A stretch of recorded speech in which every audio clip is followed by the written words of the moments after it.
자, 오늘 시편 14편이 되겠습니다. 14편에 시작하는 말이 어리석은 자는, 그렇게 시작하고 있어요. 여러분, 이 세상에 어리석은 자가 되기를 바라는 사람이 있을까요?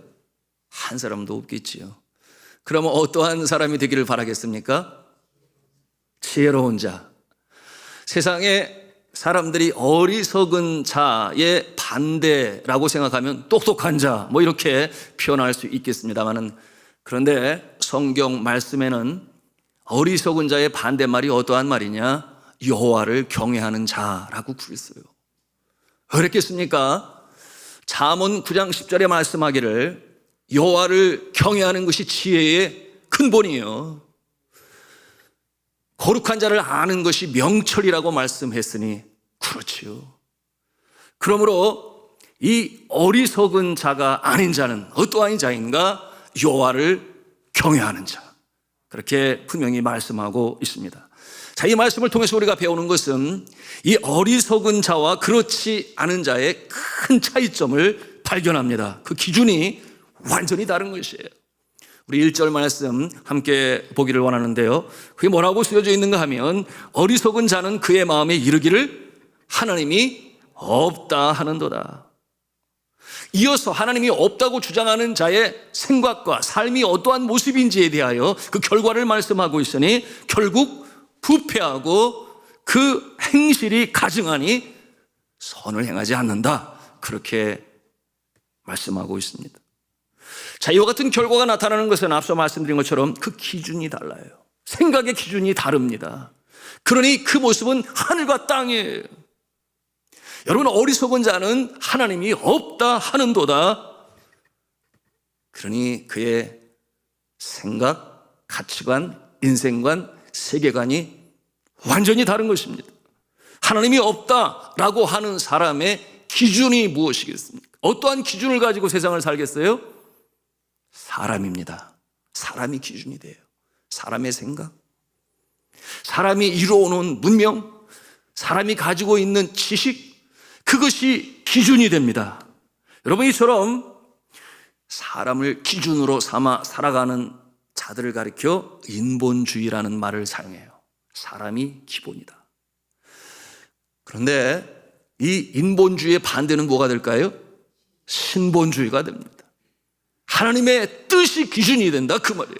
하나님의 말씀, 하나님의 기준, 그것이 곧 진리요 우리의 삶의 기준이 된다 하는 생각을 가지고 있는 것이 바로 신본주의가 되겠습니다. 그러므로 성경이 말씀하는 이 어리석은 사람이라고 하는 것은 지식, 지능이 낮은 것이 아니고, 그런가 하면은 학교 교육을 많이 받지 못해서는 더욱더 아니고, 여기 어리석은 자는 누구인가? 하나님이 없는 인생을 살아가는 자라고 그렇게 성격 지을 수 있습니다. 이와 같은 자는 모두가 어리석은 사람이다, 오늘 말씀을 통해 우리에게 주시는 거예요. 그러므로 삶의 모습이 달라도 너무나 다릅니다. 하나님 없는 삶은 흔들려요. 마치 그 모습이 모래 위에 세운 집처럼 바람이 불고 창수가 나면 요동합니다.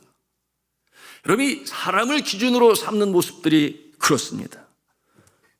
그 같은 모습은 그러니 계속해서 변해가요. 계속 변해갑니다. 여러분, 왕정시대에는 한 왕의 정치 철학에 의해서 요동합니다.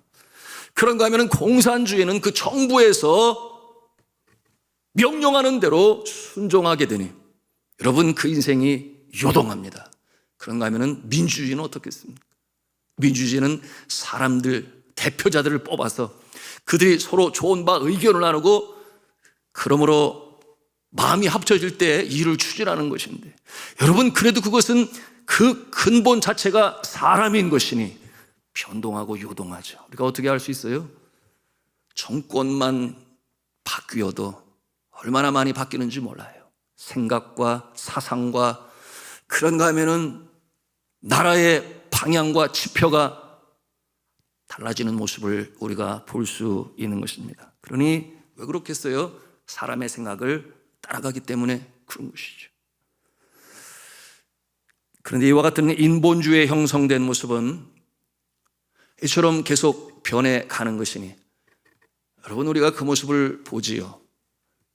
과거의 교과서가 오늘의 교과서가 아니요, 과거에 옳다라고 여겼던 어떠한 사람들의 생각 속에 진리처럼 여겼던 것들이 오늘날 이 시대는 아니라는 것이에요. 그런가 하면 논문은 계속해서 새롭게 등장을 하고 있으니 긍정적으로 표현을 한다면 발전해 가는 것이다 라고 이렇게 표현할 수 있겠습니다. 그런데 이와 같은 어제의 진리로 여겨졌던 그 모습들이 오늘날에 아닌 것이니, 한 예로 들어본다면 여러분이 다윈의 진화론이 과거에는 진리처럼 여겼어요. 그래서 진화론에 근거하여 역사도 문학도 과학도 모든 분야가 이렇게 진화되어져 나간다라고 하는 바탕 가운데 어떠한 학문을 세우려고 했습니다. 그러나 오늘날은 어때요? 한 사람의 학설에, 하나는 사람의 학설로 여기고 받아들이게 되니 받아들이든 안 받아들이든 그것은 자유인, 그야말로 과거의 그 모습과는 너무나 다른 그와 같은 모습이 되었습니다. 여러분, 그렇게 사람들은 생각하기를 이 세상에는 절대적인 진리는 없다, 상대적인 진리만 있을 뿐이다, 그렇게 생각을 해요. 그러나 사랑하는 성도 여러분, 변하지 않는 것이 있으니, 세상이 변하고 천지가 개벽을 해도 변하지 아니한 것이 있으니 바로 하나님의 말씀인 줄로 믿으시길 바랍니다. 그러므로 절대적인 진리인 것이에요. 바뀌지가 않아요. 절대적인 진리이기 때문에 그러한 것이죠. 이 인본주의 생각 속에는 하나님이 없어요. 바로 오늘 주시는 말씀 그대로입니다. 생명의 주가 없고 삶의 주인이 없습니다. 그러므로 두려움의 대상도 없어요. 왜냐하면 자신이 주인이기 때문에. 누구를 두려워하겠습니까? 자신을 두려워합니까? 자기 취향대로 자기 뜻대로 살아요. 그들은 보통 생각하기를 똑똑한 사람이 결국 세상의 주인이 될 것이다, 그런 생각을 갖습니다.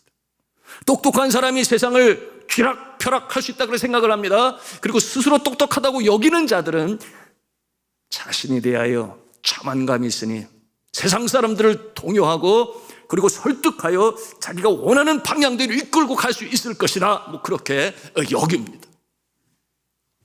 그러나 자기의 꾀에 넘어가기도 하죠. 왜 그렇게 했습니까? 그 마음에 하나님이 없어요. 말씀드린 것처럼 두려움의 대상이 없습니다.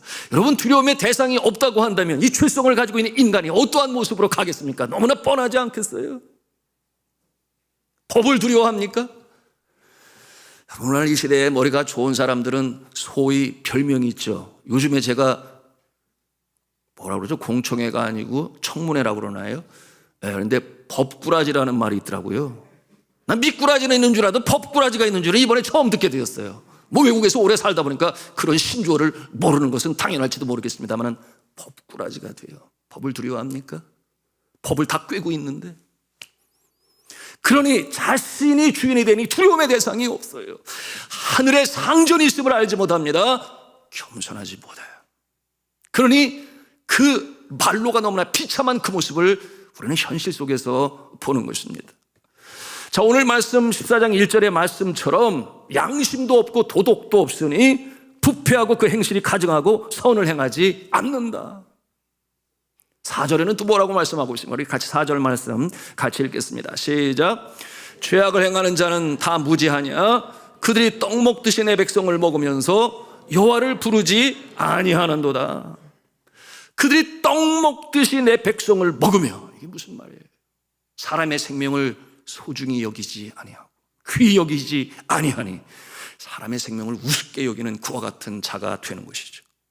그러니 이 생명의 주인, 이 사람의 본체인 영혼이 깃들어 있음에 대해서는 생각하지 아니합니다. 하나님께서 한 생명 한 생명 귀히 여겨 창조하신 것에 대해서 부인을 하게 되네. 여러분, 사람이 무엇으로 보이겠어요? 생물학적으로만 이해를 하는 것이죠.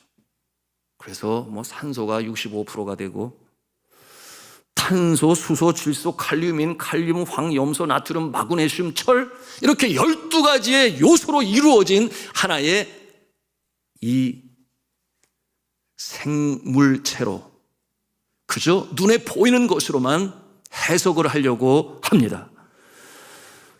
그러니 존재를 바라볼 때 어쩌다가 태어난 존재로 생물학적으로만 이해를, 그 눈에 보이는 것이 다라고 그렇게 여기는 것이니 여러분, 사람을 대할 때 어떤 모습으로 대하겠어요?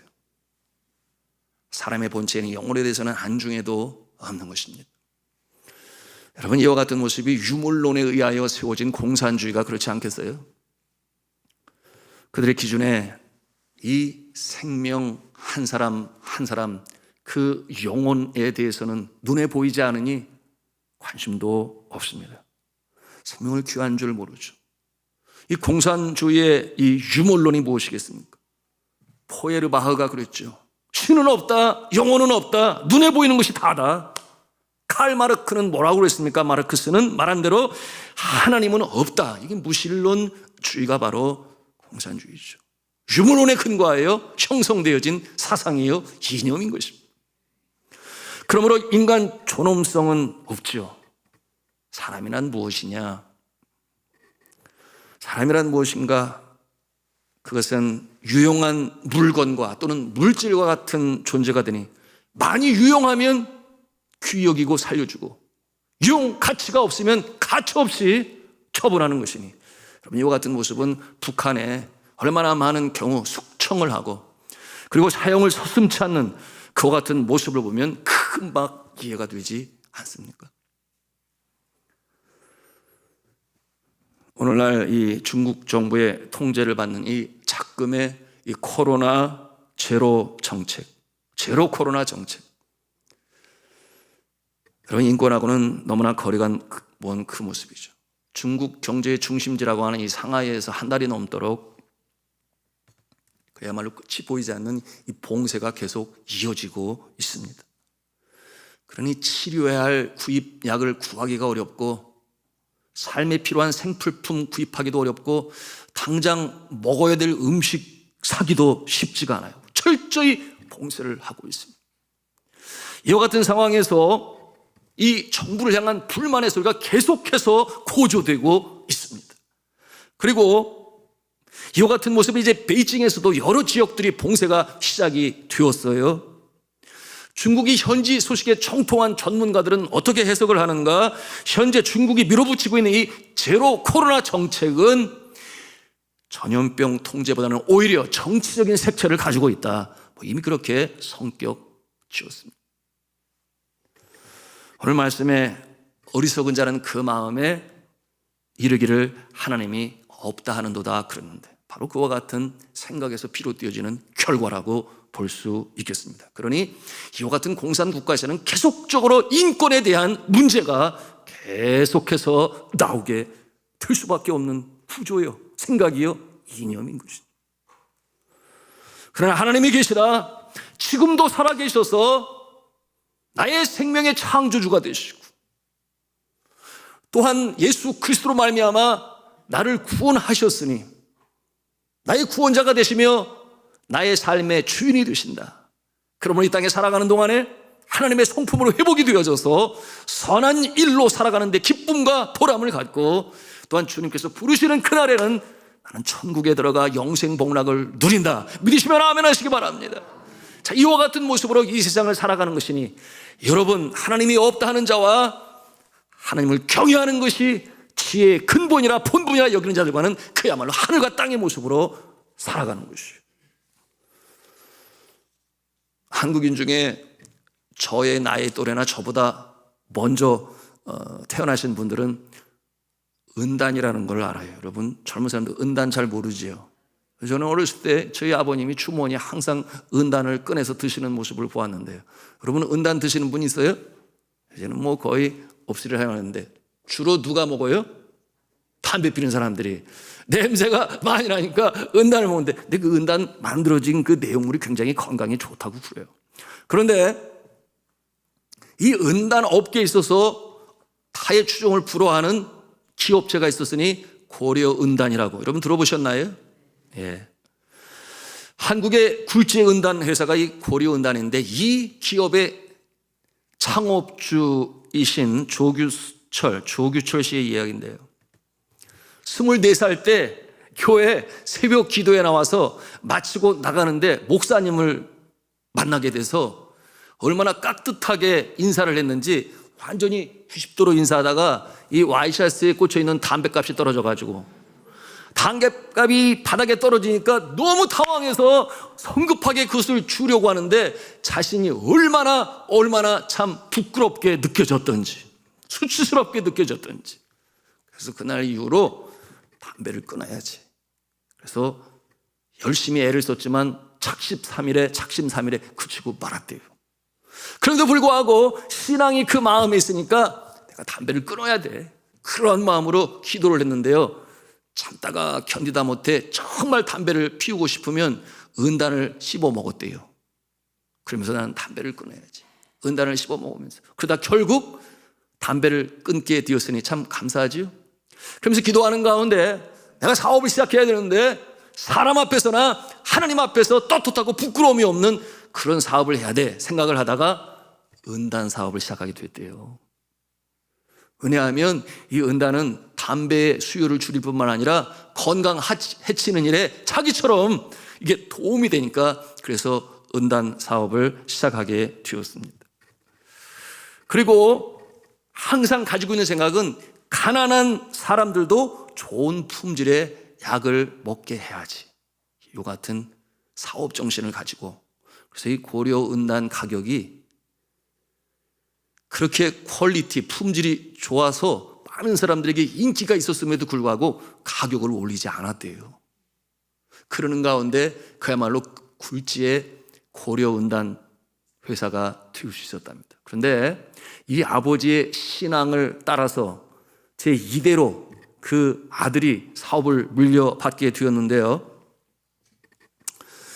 독실한 그 신앙심으로 인하여 아버지 못지않은 그런 크리스찬이었는데 어떻게 하면 자신의 회사가 민족 복음화를 위해서 쓰임을 받을 수 있을까, 이런 생각을 하며 기도하는 가운데 시작한 것이 예수님을 대대적으로 소개하는 옥외 광고판을 그냥 고속도로 옆에다가, 그래서 경부고속도로, 충부고속도로, 남해고속도로, 자주간 그 고속도로 길 옆에다가 Jesus loves you, Jesus loves you, 그냥 크게 전광판으로 그렇게 해서 걸게 되었는데요, 그 모습을 보면서 불교계에서 여기저기서 그냥 컴플레인하고 뭐하고 그래서 내리게 되었지만 다시금 부활하게 되었는데, 그 이유는 그것이 광고법에 방해가 되지 않는다 해서 부활이 되기도 했습니다만, 워낙 사회적 지탄이 많아졌으니까 많이 사라지기는 했지만, 그러나 그와 같은 마음을 가진 것을 하나님께서 기뻐 받으셔서 복에 복을 더하시니 계속해서 이 사업체가 복을 받게 되었습니다. 세 번째 아들, 그러니까 이 창업주의 손주가 되는데요, 이 손주는 조창현 씨의 아들인데 조영조 대표라고 해요. 고려은단 이외에 역시 젊은이의 감각을 가지고 고려은단 비타민C 또는 솔라C, 여러분 들어보셨어요? 메가도스 3000 등과 같은 비타민C 제품을 개발하여 판매하게 되었는데 비타민 분야에서는 항상 넘버원을 달리고 있다고 합니다. 사랑하는 성도 여러분, 이처럼 하나님이 없다 하는 자와 하나님은 나의 창조주가 되시고 예수님은 나의 구원자가 되시지, 이와 같은 마음을 가지고 믿음으로 살아가는 자는 그 차이가 하늘과 땅의 모습으로 살아가게 되니, 여러분 가치관, 인생관, 세계관이라고 했어요. 사업을 해도 벌써 기준점이 다른 것입니다. 어찌하면 하나님을 기쁘시게 할 수 있을까? 그와 같은 모습으로 행하게 되니 하나님께서 그 모습을 복주시지 않을 수 없죠. 그 마음에 한 사람 한 사람을 귀하게 여기는 것이니, 왜 그렇겠어요? 바로 하나님께서 만드신 영혼이 깃들어 있으니 귀히 여기고, 하나님이 사랑하니 나도 소중히 여겨 그들을 대할 때 그야말로 고객으로 대하고 귀히 여기고, 이와 같은 모습으로 말미암아 참 하나님께서 기뻐하시는 인생을 사는 것입니다. 그것이 바로 아버지의 마음을 품고, 그렇죠? 사업을 하든 사람을 대하든 그 모습으로 살아가는 것입니다. 그러나 심령에 하나님이 없는 사람은 어떠한 자라고 그랬어요? 늘 그 중심이 자신인 것입니다. 그러므로 똑똑하고 힘 있고 신체적인 조건이 좋은 사람이 세상을 지배할 수 있으며 세상을 더 많이 누릴 수가 있다 하는 것이 너무나 당연한 생각을 가지고 있는 그 모습이니 그 중심에 누가? 하나님은 없고 자기밖에 없기 때문에 그와 같은 가치관을 가지고 살아가는 것입니다. 여러분, 그런 모습이 어떻겠어요? 교만하겠죠. 좌충우돌합니다. 결국은 사람들이 좋아하지 아니에요. 그와 같은 모습의 결말은 하나님께서 기뻐하시지 아니하시니, 여러분, 그 종말이 정말 비참해지는 것입니다. 성경이 말하는 바 어둠 속에서 슬피 울며 이를 갈림이 있으리라. 여러분, 5절 말씀 우리 함께 읽기를 원하는데요, 5절 말씀 같이 읽겠습니다. 시작. 하나님의 은혜 세대에 계심이로다. 아멘. 두려워하고 두려워한다. 두려워하고 두려워한다. 그 영혼에 참 안식이 없습니다. 방황하고 유리합니다. 캄캄한 밤바다에 유리하는 배처럼 인생의 목적지를 알지를 못해요. 어디에서 와서 어디로 가는지를 몰라요. 진정한 안식이 그 심령 가운데 있을 수가 없어요. 죽음에 때가 가까이 다가올수록 더욱 그러겠죠. 1797년에 사망한 월리엄 포프라고 하는 사람이 있는데요, 이 사람은 모든 신앙적인 것을 부인하고 그러니 무신론자였죠. 그가 했던 일이 뭐냐? 정말 하나님이 살아계시다면 나를 벌 줄 것인데, 그러면서 하는 일이 성경책을 마루에 집어던지고서는 발로 툭툭 차고 다니면서, 그래서 이 무신론자 그룹을 만들고 소위 안티크라이스트, 적그리스도의 모습으로 인생을 살았는데요. 그런데 그처럼 성경을 차고 다니고 찢어서 버리고 임종의 때가 되었을 때 친구들이 그 모습을, 임종을 지키려고 오게 되었는데요, 친구들은 그가 죽으면서 그 부르짖는 소리, 그야말로 공포스러운 그 광경을 보고서는 함께 두려워했다 그랬어요. 그가 임종을 눈앞에 두고 외쳤던 말이, 나는 회개하지 않네. 회개할 수 없네. 하나님이 나를 저주할 것일세. 나의 은혜의 날이 지나갔다는 사실을 안다네. 자네는 영원히 저주받은 사람을 지금 보고 있는 것일세. 영원 내게는 지옥밖에 없네. 그런데 그의 마음에 회개가 없는 거예요. 끝까지 그 모습으로 떠나게 되었으니, 여러분, 이처럼 하나님을 떠난 인생은 너무나 그 죽음이 두려운 것입니다. 사랑하는 성도 여러분, 우리가 정말 감사해야 돼요. 뭐가 감사해요?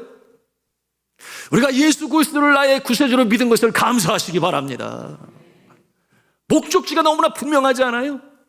좌로나 우로나 치우치거나 방황하고 헤맬 필요가 없으니, 여러분, 하나님께서 예비하신 저 하늘나라 천국, 오늘도 순례자의 길을 걸으며 똑바로 걸어가시는 이와 같은 모습으로 우리의 주어진 날들을 살게 되니 흔들림이 없어요. 요동함이 없어요. 이와 같은 하나님이 주시는 참 안식과 평강이 우리의 심령 가운데 이 밤에 기도할 때 임하기를 저는 주님의 이름으로 축복합니다. 대대로 지칠 수 있지요. 힘들 때 있어요. 그러나 수고하고 무거운 짐진 자들아 다 내게로 오라. 내가 너희를 쉬게 하리라. 이 예수 그리스도의 초청에 부름을 받고 임하게 되니 세상이 주지도 알지도 못하는 평강과 참 안식이 우리의 심령 가운데 임함으로 우리의 영혼이 소생하는 것입니다.